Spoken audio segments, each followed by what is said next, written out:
Hello students, तर या ठिकाणी आपण युनिटमध्ये नेक्स्ट काही पॉईंट्स पाहणार आहोत. तर त्या युनिट अँड मेजरमेंट चॅप्टरमध्ये यापूर्वी आपण युनिटची डेफिनेशन आणि टाइप्स ऑफ युनिट पाहिले. आता यानंतर आपण सिस्टीम ऑफ युनिट पाहणार आहे. ठीक आहे. तर सिस्टीम ऑफ युनिट पाहत असताना तर त्या सिस्टीम ऑफ युनिटचे there are 4 types of system of unit.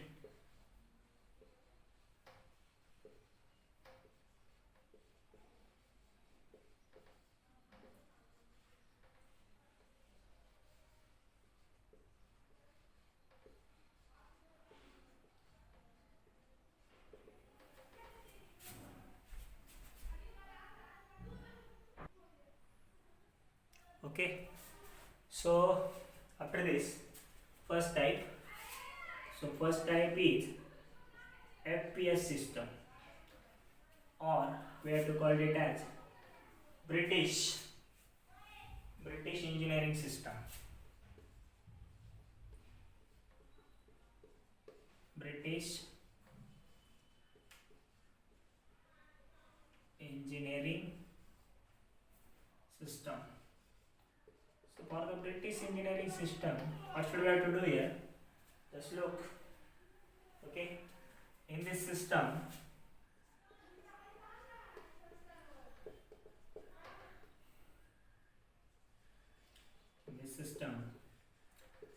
length, mass, and time are represented by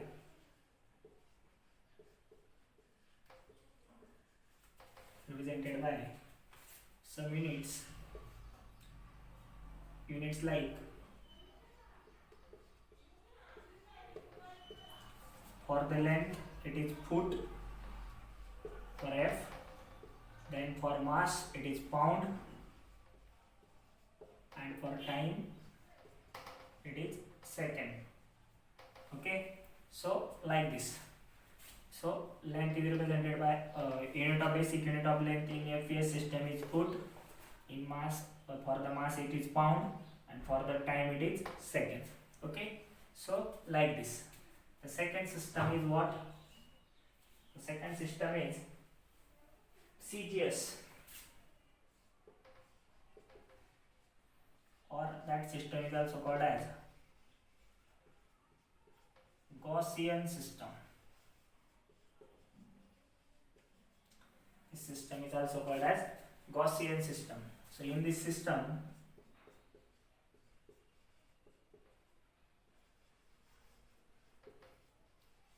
what should we have? Length, mass,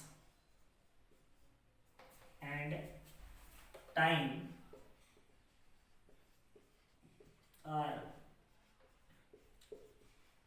represented by basic units like, which are those units like, so for the CGS system, C for centimeter. Okay, so length is measured in centimeter, then mass is in gram,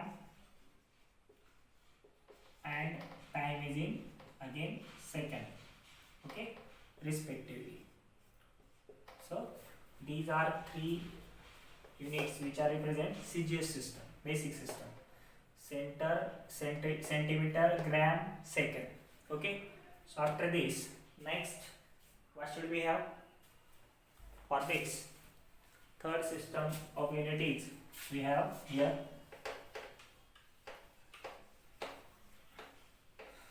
so third system of unit is what? MKS system. So third system of unit is what? MKS system. So for the MKS system, look here, what should we have? So as we know, in this system,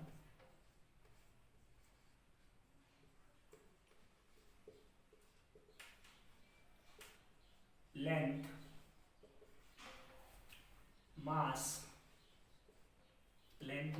and time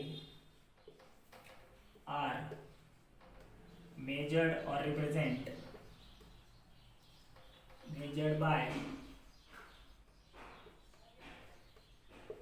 units like, for the length means m means meter, it is meter, and k means kilogram, and the last one is for time, it is remains and it is second.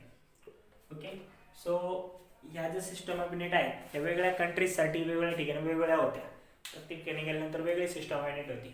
मग त्या ठिकाणी कशाची गरज पडली, all over the world त्या ठिकाणी same system of unit पाहिजे. मग त्या ठिकाणी फ्रान्सच्या पॅरिस राजधानीमध्ये त्या ठिकाणी काय केलं गेलं, एक कॉन्फरन्स भरवली गेली आणि त्या ठिकाणी ऑल वर्ल्डसाठी एक फिक्स सिस्टम ऑफ युनिट पाहिजे असं ठरवलं गेलं. मग त्या फिक्स सिस्टम ऑफ युनिटला काय नाव दिलं गेलं, international system of units, SI system म्हणतो आपण त्याला. ठीक आहे, तर हे समजलं असेल. आणि लास्ट जो सिस्टम ऑफ युनिटचा जो टाईप आहे, so that is international system of unit.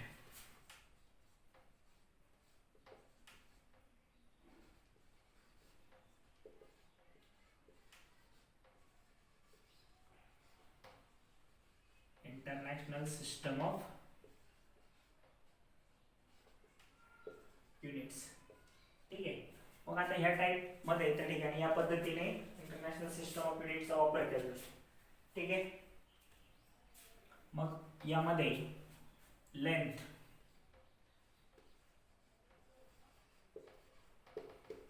Mass, time आणि ह्या ज्या 7 बेसिक फंडामेंटल क्वांटिटी त्या रिप्रेझेंट केल्या जातात. लेंथ साठी काय, त्या ठिकाणी लेंथ साठी मीटर, मास साठी काय किलोग्रॅम. ठीक आहे, त्यानंतर टाइम साठी काय सेकंद, तसंच मग टेम्परेचर, सगळ्या ज्या क्वांटिटीज आहेत त्याच्याबाबत सुद्धा विचार केला गेला. बेसिक क्वांटिटीजच्या 3 दैनंदिन उपयोग त्याच नाही तर बाकीच्या जे क्वांटिटी त्याचा सुद्धा विचार केला गेला. मग टेम्परेचरसाठी काय आलं केल्विन. मग 7 बेसिक फंडामेंटल क्वांटिटीचे त्या ठिकाणी टर्म्स ठरवले गेल्या, मेजरमेंट ठरवली गेली, fix all over the world.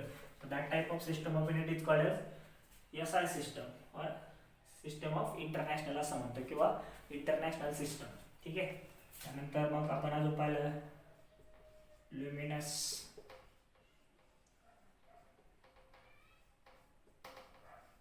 Intensity, so त्याच्यासाठी आहे कॅन्डेला. ठीक आहे, तर या पद्धतीने ऑलरेडी आपण बेसिक फंडामेंटल क्वांटिटीचे SI सिस्टम ऑफ युनिट्स पाहिलेले आहेत. तर या 4 पद्धतीचे सिस्टम ऑफ युनिट्सच्या ठिकाणी all over the world represent केले जातात. ओके, सो ठीक आहे.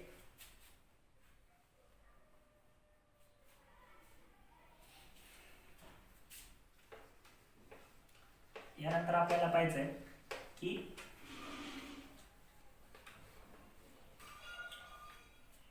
परत एकदा आपण टाइप्स ऑफ युनिट रिवाइज करूया. त्याच्यामध्ये परत टाइप्स ऑफ युनिट, आता ऑलरेडी आपण 2 टाइप पाहिलेत, एक कोणता फंडामेंटल आणि दुसरा डिराइव्ह, आणि त्याच्यामध्ये येणारा सप्लिमेंटरी युनिट फंडामेंटल मध्ये. ठीक आहे, आता यानंतर आपण जे पाहणार आहे त्याच्यामध्ये 4 टाइप पडतात, म्हणजे प्रॅक्टिकल युनिट्स पण येतात. काय येतात प्रॅक्टिकल युनिट्स. मग आता प्रॅक्टिकल युनिट्स मध्ये काय येतं की जे प्रॅक्टिकली यूज करतो आपण ते युनिट्स, मग ते SI सिस्टम किंवा कुठल्याही सिस्टम मध्ये आलू शकतात. त्या युनिट्सला काय करणार आहे आपण प्रॅक्टिकल युनिट्स. ठीक आहे, मग आता कशा पद्धतीने पाहणार आहे आपण, पहा इकडे. फर्स्ट पहिले आपण पाहणार आहे फंडामेंटल युनिट्स. ऑलरेडी आपण फंडामेंटल युनिट्स अँड क्वांटिटी शिकलोय, तरी आपण पाहणार आहे fundamental units. Okay, so there are 7 fundamental units.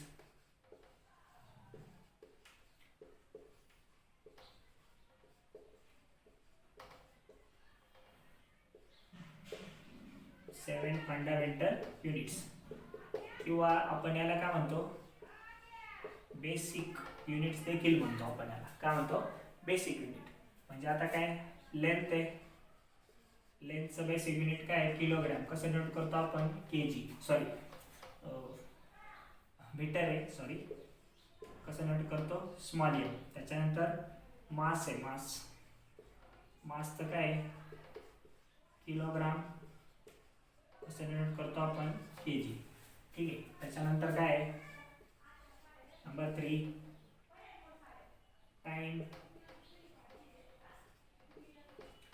टाइमचं काय second and denoted by small s. त्यानंतर नंबर 4 आहे. नंबर 4 काय आहे टेम्परेचर, त्याचं काय केल्विन. त्याचं काय येतं कॅपिटल के. त्याचं नंबर 5 येतं लुमिनस इंटेन्सिटी म्हणजेच लाईट इंटेन्सिटी. त्याचं काय कॅन्डेला, कसं लिहितो आपण सीडी. नंबर 6 काय करंट इलेक्ट्रिसिटी किंवा इलेक्ट्रिक करंट, त्याला काय म्हणतो आपण एम्पियर युनिट आहे त्याचं, ते कसं लिहितो आपण ए. आणि नंबर 7 काय अमाऊंट ऑफ सबस्टन्स, म्हणजे अमाऊंट ऑफ सबस्टन्स कशात घेतो आपण मोल, कसं लिहितो आपण MOL. ठीक आहे. तर ह्या 7 बेसिक फंडामेंटल क्वांटिटीज, त्याच्या युनिट्स फंडामेंटल युनिट्समध्ये आपण पाहतोय. ठीक आहे. तर हे बेसिक क्वांटिटी किंवा त्याला आपण काय म्हणतो बेसिक युनिट म्हणतो. याच्या आधारे आपण बाकी युनिट काय करतो डिफरन्शिएट करतो. तर सेकंड टाइप याच्यात येतो, याला 2 सप्लिमेंटरी युनिट्स येतात. ऑलरेडी आपण पाहिले सप्लिमेंटरी क्वांटिटीज आणि सप्लिमेंटरी युनिट्स, बरोबर. मग सप्लिमेंटरी युनिट्स येतात.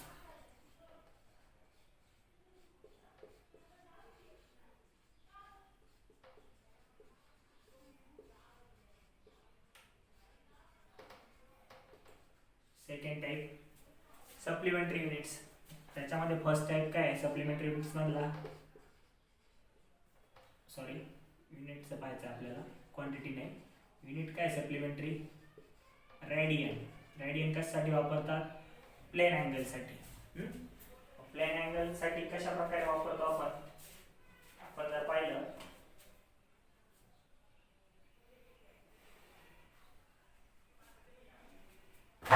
ओके, इट इज किंवा 1 radian 1 rad angle subtend at center of circle by an radius. Radius ने सेंटर ऑफ सर्कल ला सस्टेन केलेला अँगल जो आहे त्याला आपण कशात रिप्रेझेंट करतो रेडियन मध्ये, आणि that angle is called as plane angle. Okay. आणि बी दुसरा टाइपचे युनिट कुठले आहे स्टेरेडियन. तर ते काय 1 स्टेरेडियन STR असं डिनोट करतो आपण angle sustain at center of sphere by radius.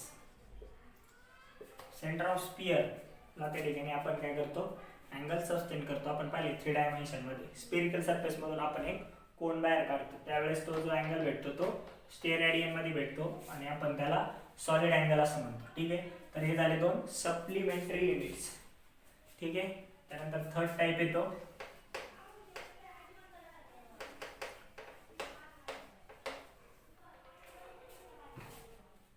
कुठला येतो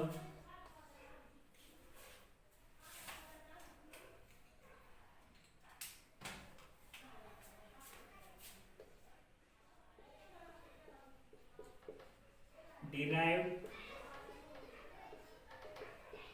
युनिट्स. आता डिराइव्ड युनिट्स मध्ये आपण काय करतो डिराइव्ड युनिट्स मध्ये जर आपण पाहिलं तर आपण 7 बेसिक फंडामेंटल क्वांटिटीच्या आधारे त्या ठिकाणी क्वांटिटी फाइंड करतो. म्हणजे आपले डिराइव्ड युनिट्स फाइंड करण्यासाठी आपल्याला कशाचा आधार घ्यावा लागेल बेसिक युनिट्सचा. तर पहिलं आपण जर एक्झाम्पल पाहिलं तर काय व्हेलॉसिटी, बरोबर. व्हेलॉसिटीचं युनिट काय येतं त्या ठिकाणी हे असणारे लेंथ अपॉन टाइम, आणि याचं युनिट काय येतं मीटर पर सेकंद, बरोबर. याच पद्धतीने तुम्ही युनिट्स घेऊ शकता.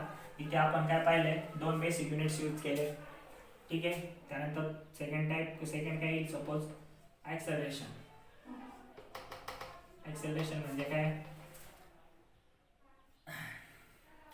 Velocity upon time. व्हेलॉसिटीचं युनिट काय, metre per second upon S, म्हणजेच काय, मीटर पर सेकंड स्क्वेअर. किंवा हे कसे लिहू शकता तुम्ही, मीटर पर सेकंड -2 स्क्वेअर, हां मायनस. ओके, तर या पद्धतीने पण रिप्रेझेंट करू शकता, second raise to -2 power. Okay, so हे झाले डिराइव्ड युनिट्स. आता थर्ड टाइप येतो प्रॅक्टिकल युनिट्सचा. थर्ड टाइप कुठला येतो, प्रॅक्टिकल युनिट्सचा येतो. आता जर आपण थर्ड टाइप पाहिला, sorry fourth type, practical units. आता प्रॅक्टिकली आपण डे टू डे लाईफ मध्ये जे यूज करतो ते, आता जसं की आपण पाहतोय डिस्टन्स साठी, कशासाठी, फॉर द डिस्टन्स पर्पज आपण 1 माइल हे युनिट यूज करतो.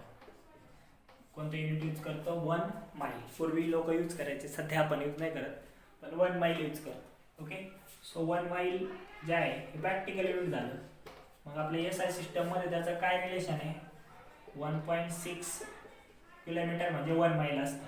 मग SI मध्ये आणण्यासाठी काय करावं लागेल, किलोमीटर म्हणजे किलो मीन्स 10⁻³ के मीन्स तुम्हाला झाला असेल बेसिक मध्ये, किलो मीन्स 10⁻³, 1.6 × 10⁻³ मीटर.